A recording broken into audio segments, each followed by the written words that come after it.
make it into some serious, thriller. Man, look, let me tell you something. I'm sorry, I interrupted you. Please, go ahead. No, I mean, they're taking a kid show that kids like. I told everybody, I was the only one who didn't watch it. I was too scared. I was hiding under my bed. I was like, man, these flea stacks are just like dinosaurs. No way. Yeah, you see, that's what I'm talking about, man. That was a cool ass show to be a kid's show. People, let me tell you about Land of the Lost. Land of the Lost. If you've probably heard us say this before, but Land of the Lost is probably one of the coolest things that Sid and Marty Krofft had done back in their day. And Sid and Marty Krofft, they're those two guys. I don't give a damn what you say. They would smoking some shit when they made these shows, like H.R. Puffin stuff, Sigmund and the Sea Monsters. Yeah. I mean, all these shows were had bright colors, or trippy images, or some sort of weird theme with I don't care what you say, some sort of drug overtones to them. Hey, H.R. Puffin stuff. Hey, Puffin, come on, please. Hey, back in the day, Saturday morning cartoons, either a show said Sid and Marty Krofft or Rankin Bass. Or Hanna-Barbera. Yeah. I mean, and that was it. And shit, they had a show called Puffin. That dragon was smoking dope. Don't say he was puffing stuff because he was sitting up there blowing fire. Hell, he never blew fire on that. That goddamn dragon never blew fire on that show, man. I love Puff, man. Talking about what made me who I am today. What, the drug addict you are? Look, man, H.R. Puffin stuff, that dragon never blew smoke, but he would walk across the screen with some crazy colors and his eyes half closed and probably all red. You know what he was doing, man. Shit, I mean, come on. And that witchy poo. Witchy poo and all that kind of shit. Come on, man. You can't think of nothing like witchy poo without smoking some shit. But H.R. Puffin stuff, I mean, not H.R. Puffin stuff, but Land of the Lost was one of the coolest shows that they did because it seemed like a serious science fiction show. I mean, they had some, don't ask me any names right now, but they actually had some science fiction writers who had pretty good reputations writing on that show. Acclaimed science fiction writers, and they had some really cool concepts. I mean, it's a world.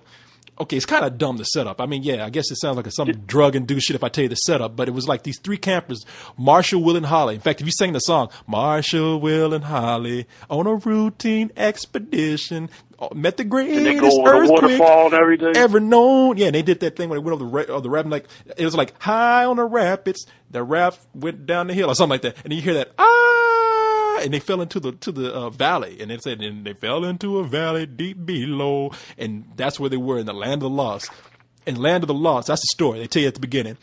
Sounds stupid when they set it up, but the land that they went into was sort of it captured all these elements of time, all these different dimensions of time.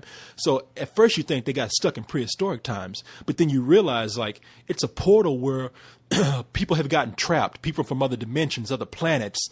And they slowly meet all these different creatures, and then they meet things that seem like they're not part of prehistoric history, like the lizard man, the Sleestack. And what was that noise they made? No, you're talking about something like that, right? No, you're talking about the dinosaurs. No, the Sleestack will come No, out. the Sleestacks. They used to make some. Yeah, I'm gonna tell you what it is. No, the Sleestack did that whole thing of like. And they would always chase the guys, and then they had that one smart Sleestack, the one smart lizard man who was like, he would come out and it's like, my name is Enoch. These dumb motherfuckers are not like me. I'm smart. I've got to get back to my time and leave these dumb assholes alone. And then later it was like what you call it? It was like, what was that show? No, it was like that movie Planet of the Apes, where you think that they're in the past, but they're in the future. And Enoch found out these people are not my ancestors. They are my future. God damn it! And this is what happens when you start smoking. You get dumb. Well, man, I'm just telling you. But the show was cool. Now, my whole point of telling you all this is because it was a cool concept for a show, and back then when they did it, the special effects were bad because it was all like these video special effects, because like they would have the dinosaurs which were done in sort of stop motion, kind of look like clay, and they would chase after the kids, and you could tell the kids were like it was like a bad CG effect, like a blue screen, a green screen effect, not like George Lucas shit. You could see like a little bit of green around the characters and shit.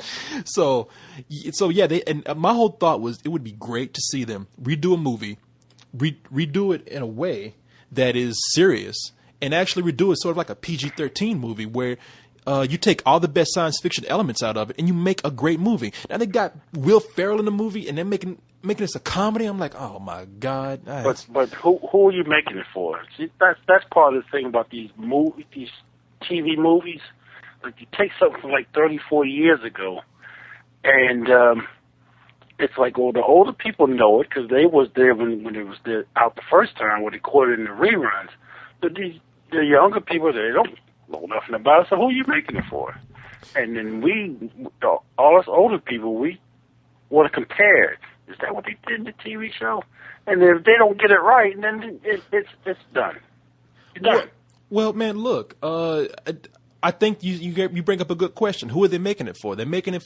I would imagine that for those people who grew up with the show, they would be making it sort of for them, and then it could also be for younger people because it's kind of a cool concept. You go in and look. I haven't seen the movie, okay? So I'm sitting up here. I don't want to say anything seriously until I've seen the movie. It might be a great film. I'm just telling you what I thought my concept would be, and I have to admit, it doesn't fit too well as a comedy for me. But Corey, yes, sir. The '70s was stupid, man. We grew up in a stupid era. We did it. That whole decade was just. People had been getting high in the '60s, and they was coming down that high in the '70s, and they was making stuff up. I mean, so did they ever get out of there? Dude, who ever get out of what? Like when the show went off the air, did they ever make it back to civilization? Oh, you talking about on the show Land of the Lost? Did they ever? No, those poor bastards were like Gilligan on Gilligan's Island. No, they didn't get out that shit, man. I think Gilligan got off at some point. They made it back over. But they always ended up back on that island somehow. It was like fate just sucked them back in. That island has some sort of power or something. It's like the island from Lost. Like Gilligan, they should make Gilligan's Lost Island where he gets pulled back every time. But it's like a portal he just can't get out of. But no, I think the dad left because the dad on the show was just kind of like, I'm tired of doing this old stupid dinosaur shit. I got to get out of here. But I'm talking about as part of wanting to leave the show. So on the show, he actually found a way to get out and the kids were left behind. Here's a funny thing. Right when the dad left, at the same time the dad left, the uncle came in. So it's kind of I know. It was like, I mean, whoa. I've seen episodes, even though it scared me because for some reason I was scared of that kind of stuff, I mean, like. Well, I'm younger than you are, so I actually have the DVD collection over here, and I still watch those, man. And then I had to see reruns of it when I was growing up, and they showed reruns of it on the Sci-Fi Channel when the Sci-Fi Channel was first starting out. So I've seen every one of these, and I thought it was a very cool show. So I'm just thinking, wow, it would have been great had they just been able to make this into like a serious science fiction show, our movie. But hey, look, no telling. It might be a very funny movie. They might pay great homage to the show. They might do everything right. So we just have to wait and see. Oh, let's see. I'm going to read one more email right here. As soon as I find one. I want to thank you for being up this late with me, by the way, man. I appreciate it. Well, just make sure the check's in the mail, Okay, I will send you a dog turd coming up soon. You got that? Oh, man. People are asking me about making a spill movie. Let me tell you something. Do you know how hard it would be to make a movie? For all you kids out there, because no adult is asking me this. Every adult is laughing about this, and I talk to like, yeah, make a spill movie. But we got some kids out there who are asking, Corey, make a spill movie because of that trailer that Mexicano made. If you haven't seen this trailer that Mexicano made. Oh, yeah, he should at least be out there making, trailers for some studio. Man, well, I know. Yeah. He wants to do movies, but I mean, he starts small and works his way up. Man, it's amazing. The people here on this site, you are amazing. I want to say there is some great talent on this website, and just because I'm talking about Mexicano doesn't mean I'm trying to overlook anybody else. But Mexicano, actually, this guy, he put some work into what he did, and he wants to be a movie maker or a filmmaker, and from judging from that, all I can say is he's well on his way. So he's. I'm sorry, I thought you had something to say. Kids today, boy. If I had what they had back then, I'd be a millionaire right now. You see, I feel cheated, man. I feel like it just like you feel cheated. I went to Art Institute, and then I leave, and then all of a sudden they got video and animation. It's like. What was all this when I was there? Man, let me tell you something. Go ahead. Yeah, a lot of people have found my name. I used to work at an animation studio when I was like very young, man. And a lot of people don't know this, but I actually, and some people have spotted this and have talked to me about it. I did I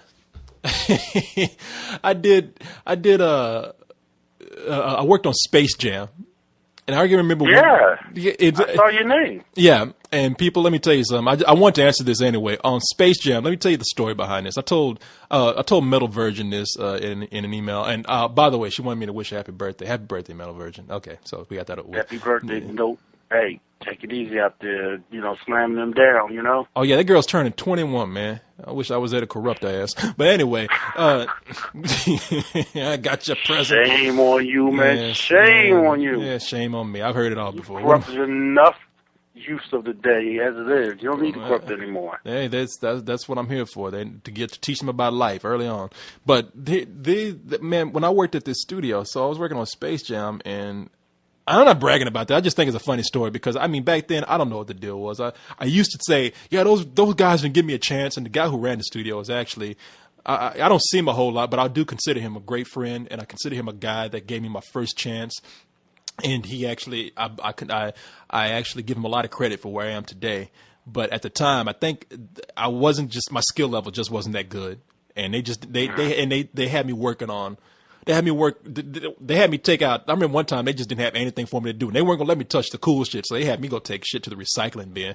They said, there's nothing for you to do now. Just get in the car and take all these papers over the recycling bin. I remember doing that and hung it. I didn't come back for like 3 hours. But when they were working on Space Jam, they did not let me touch Space Jam at all. And one day, let you near Mike? Oh yeah, because Michael Jordan was in the studio overseeing everything with us every day. Hell, man, Michael Jordan. Michael Jordan. What? You got to talk to him? Man, Michael Jordan. Look, we were like a second, third string studio for that movie. Michael Jordan he probably didn't even know what the movie was about until it was done. He's probably like, Bugs Bunny's in this shit? I'm playing basketball with Bugs Bunny? What the fuck? But no, it's, in Space Jam, that was one of their high profile projects, and they didn't let me touch it at all. And when I say, they just sent, in the studio, they got stuff for Space Jam, just clean up and do some of the pickup work for it. There wasn't like the main studio for animating stuff. So they were doing things like special effects, cleanup work for some of the drawings, and putting shadows on certain characters and objects. So one day they're strapped and they just said, okay, we absolutely got to have Corey do this right here. And so they said, Corey, okay, don't fuck this up. Okay, just draw one shadow on this iron lung. Now, if you go back and watch the movie, you have Tweety Bird when they get beat by the aliens. Don't ask me to explain the movie why Tweety Bird is playing basketball with aliens. It's a dumb idea if you ask me. But anyway, after they get beat by the aliens, all the characters are injured and laid out, and Tweety Bird is connected to an iron lung. Now, yeah, that was sad. That brought a tear to my eye when I saw that. Man. You were the most sensitive son of a bitch I've ever met, man. I mean, I swear to God, you were so sensitive. Hey, I was the only one in the theater who didn't cry during E.T., and everybody else cried that day. That first time we saw it. I almost cried, but I didn't cry. So I don't cry for everything now. Okay, all right. I don't cry for nothing. Come on, man. I'm hardcore. What are you talking about? You were hiding under the bed from the sleep stack. What the fuck are you saying? You ain't hardcore. I'm 5 years old. Get out of here. You 50 years old when you watch that show. But so you're 75 years old. No, so they came and told me, they said, Corey, we actually absolutely have to have you do this. And so what they wanted me to do was draw that shadow on the iron lung that Tweety Bird is connected to. And that was it. I drew a shadow, one shadow on this bird's iron lung. Now, at the end of the movie, you see all these different studios come up, and Heart of Texas is one of them. And since my name is Corey Coleman, since my name ends with my last name begins with a C, I was one of the first people that you saw, if you waited around that long to actually see the credits anyway. And so everybody in the studio was like, Corey, you're a fuck up. You did one thing on this movie, and one shadow, and your name is seen above everybody else. I'm like, hey, shit, that's the alphabet, man. Don't blame me for that shit. But I don't know why I got into this story. It had something to do with talent on the site or something like that. But I just want to say that No, everybody, there's a lot of talent on the site, and this guy Mexicano is well on his way. And oh, that's what it was. The technology. I've been working at that studio thinking, shit, if they can come out one day, my job would be so much easier if they just made it to where you can see animation done with the push of a button on the computer, and then Flash comes out, and lo and behold, that's it. I'm already kind of late in the animation game, but for these kids who are coming up who are like 15, 13 years old, 17 years old, I mean, that's a dream come true for some people. You kids use that shit. If you think you have talent, use it. Do not take it for granted, because a long time ago to do animation, you would actually have to sit down with paper. You would have to like take something like a Super 8 camera or 16 millimeter camera and film it frame by frame. Take it to a store, get the film developed, come back, look at it through your projector. And if it wasn't right, guess what? You had to do that process all over again.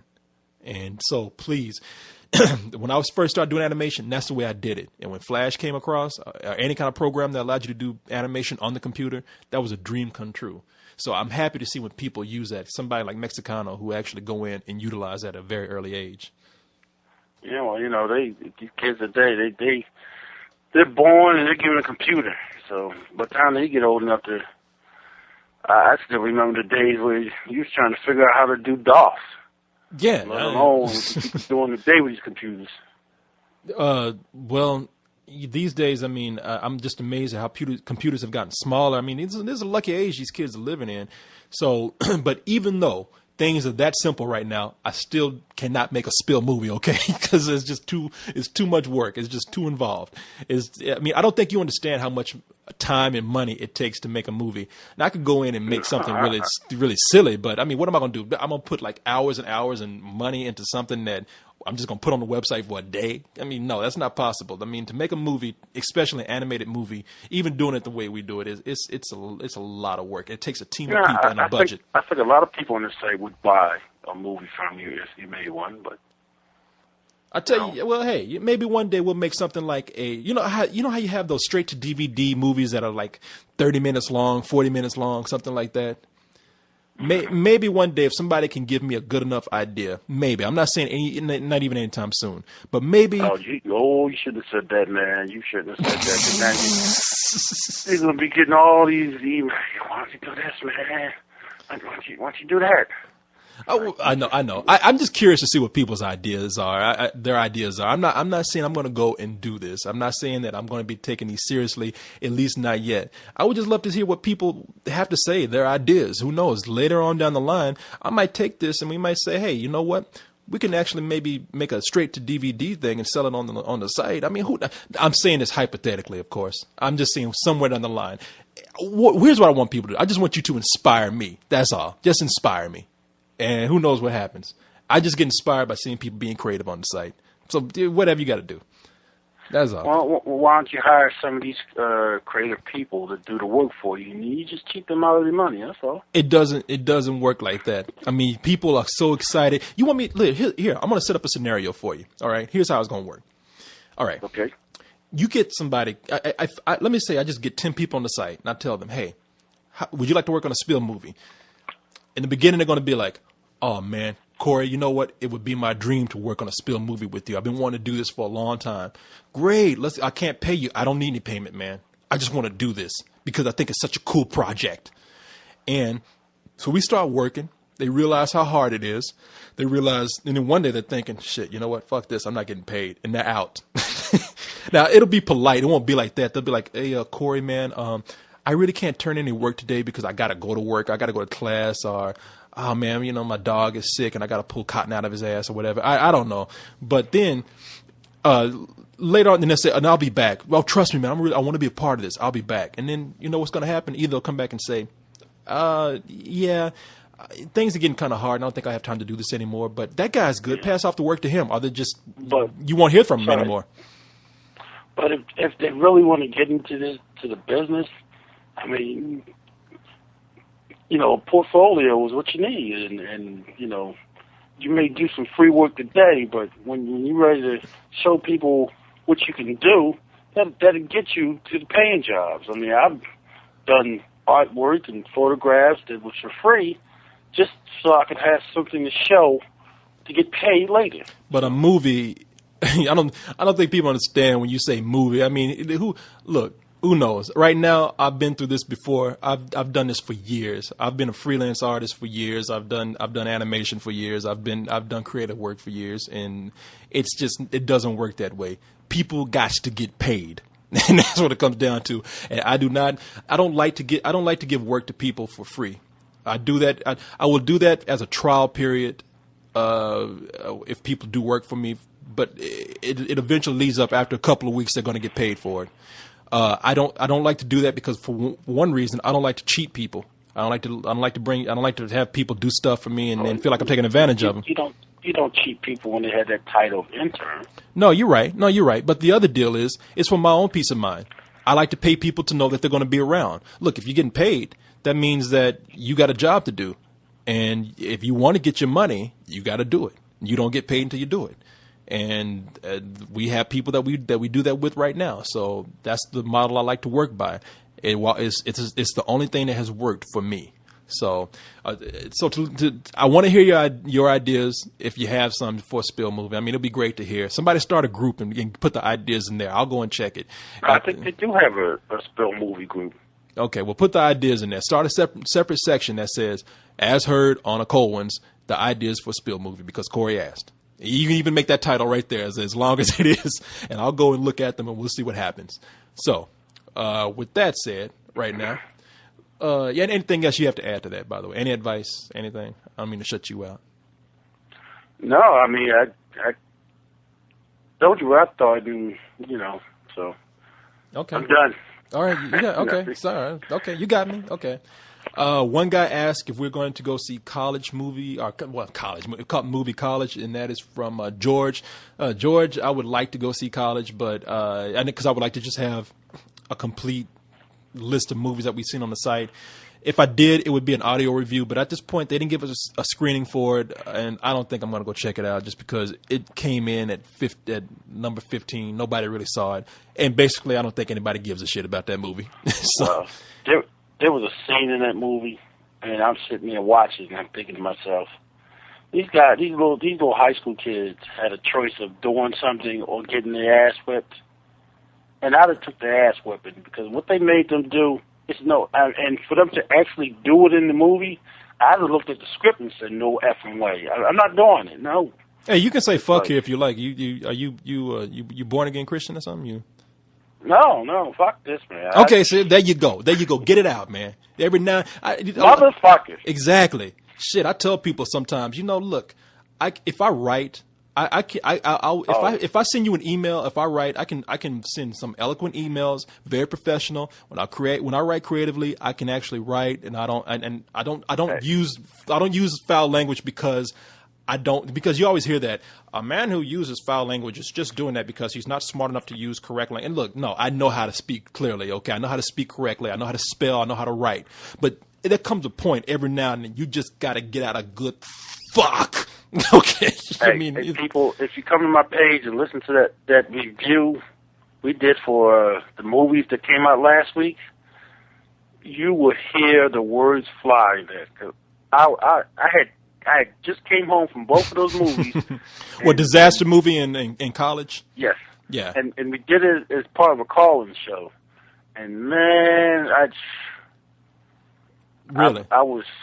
it's a good thing I didn't have a gun, because I'd have got gunned down in the middle of Center City. Man, there goes that goddamn chipmunk. Speaking of fuck, get that fucking thing to stop doing. What the hell is that? Sound like you're getting shot by a laser or something. I get the speakers down, and yet... Let me turn it off. You ever seen like those cartoons where it's the somebody like pisses off a chipmunk and they sit up there and it sounds like what's going on in your room. Are you there? Did you die? What happened? Surfer? Okay. I'm listening to you. No. Okay, I'm sorry. So yeah, man. So I was, man. I'm gonna stop talking about that movie because. Man, don't start cursing. Man, don't man, don't hurt yourself over that movie. All right, I mean, don't. It ain't worth it. Okay, shit, the movie's bullshit. But no. Did you see the card I posted on your page? You posted a card on my page. What is it like? Yes. A love, like a Valentine or something like that? No, I took the still from the last review. Oh yes, I did. Your rating. You know what, Surfer? You do that a lot. Speaking of people who do put the extra effort in, you've done some artwork. At least some, you've taken some of the pre-existing art that we've done and made some funny things with it. And see, I love that. I love when you guys do that kind of stuff. So apparently, you don't care. You're like, okay, so whatever. No, I mean, I just it's like, God damn it. I figured somebody needs to send them a copy of that card. Well, make them stop making these movies. Well, no, and I think I will make that a new rating. If you watch the rating for what Surf is referring to here is I just did a whole new rating system for disaster movie because I didn't know what else to say except the rating is fuck you because I don't know what else to say to that movie. It's just bullshit is not enough. You got to say the way you did it in review. Let's hear it. Well, you know what? I would, but I'm in my. I'm worried about my neighbors right now. It's late at night, and I know they used to do that thing of beating on the door, and I haven't had a complaint in a long time. So and the thing is, if I scream out "fuck you" right now, like "fuck you," then they're gonna think I'm yelling at them, like I'm like in defiance. You can't tell me to shut up. Fuck you. So no, I'm just gonna keep because when I screamed it that night, they heard me down the street. But it was a Friday night, so it was all right. But no, I'm not gonna go. There's some movies you just don't go see, man. After a while, and College is one of them. Nobody gave a shit about that movie, and why? I mean, it's not gonna be at this point. I don't even think it would be a fun review. I'll give you a quick synopsis. Oh, okay. You saw it. You want to give me a quick review? Don't give me yeah. Well, the whole thing with the three little nerdy kids, or the fat crash one, and the so wait a minute. What's the movie about anyway? Three high school kids, right? They seniors, and they get told about I spent the weekend at the college and all, and I had all this fun, blah blah blah. And the one guy, the middle guy, that's supposed to be the guy that's kind of sweet but still a nerd. He loses his girlfriend because his girlfriend like, you boring as hell. So they go to the school, and they're supposed to stay in this guy's dorm. He spent the whole weekend just like, whacking on. All right, this movie already sounds like some bullshit. Okay. So the fat guy's like, well, my brother, he was a pledge at this place. Let's go stay there. And these jerk asses, they all bored. They just decide, we'll take them in. We just start effing with them. And that's all they do. The whole weekend, just torture these three little college. So this movie is like it should have been called like college hazing or fraternity hazing. The movie. Yeah, okay. The scene I was talking about earlier. Yeah, they made these three do body shots off this hairy guy. And one scene, it's like... All right, man. You know what? From what little you told me, I don't need to tell me anymore. We can drop this review because that sounds like some dumb shit. I mean, I'm sorry. I ain't trying to cut you off, but this sounds like some dumb shit. I mean, why even try to analyze this movie? I mean, they doing shots off Chewbacca and shit. I mean, okay, whatever. I mean, that says it all right there. Bullshit. Thank you very much. I mean, I might even go as far as say fuck you, not you, Surfer, but that movie. So, all right, man. So that's the show, man. You did well. You held in there. I like that. Thank you. Can I mention something real quick? Oh, is this a plug? Yes. Oh, all right. What you plugging? Call-in show this Thursday. Let me give you the phone number for all the comic book reads out there. It's 347-677-0857. It's 9 o'clock on Thursday Eastern time. You get to mess with me, that crazy ass Mr. J, the silly ass Deadpool, and who else will call in? Maybe you. Okay. Okay, I've been promising to call, and I'm gonna do that at some point. I swear. But let me tell you something, man. Whether I call in or not, and look, I don't mean to sound like Dr. Cosby or anything with you guys. I'm not trying to act like a father figure, but I want to say I'm proud of you guys. I mean, I don't want to talk down to you. Don't take it like that. But I really am happy to see you kind of take sort of these creative things. You inspire me. I know. Well, hey, that's what I try to do. I stopped touching people, and now I try to inspire them from afar. So I'll stop grabbing ass, and now I just try to touch people in other ways, metaphorically instead of physically. No, no, really, when I'm happy to see people kind of take this whole this whole talk radio. I don't know how many people have done this, but a lot of people from the site have got their own radio shows now because it's so easy to do, and that's what it's there for. A lot of people have called me up and been like, "Hey man, can I do this? Am I stepping on your toes?" I'm like, "What are you asking me for?" That's what it's there for. Anybody can go in there and do it by all means. And to see you guys just take something like that and be creative on your own is hey, that's inspiring to me, man. So all you guys out there, thanks for just doing good work like that. I love seeing people be creative. Thank you, Mr. Aquavano. What you call me, Aquavelva? Aquavano. Aquavano? What is that, a rapper? Yes. What the hell is that? No, did you ever see that movie with Joe Piscopo and Danny DeVito? And the mobsters on the run, they steal his credit card, and the mobster they're running from is played by Lou Albano. And they got his credit card, and they run it up at the casino, and his name was Aquavano. And it's like, so they would buy stuff, and they would get big tips, so the people would go, "Thank you, Mr. Aquavano." Okay, that was a hell of a stretch right there, but I will just say thank you. That's very nice of you. So anyway, that's the end of our show, man. And I was very happy to have you here. You did well. I had a good time talking to you. So with that, I will say good night. And Surfer, you will say good night. Damn, it took you a while. You okay? I'm okay. All right, then. Just want to make sure. All right. Talk to you later. Good night. All right.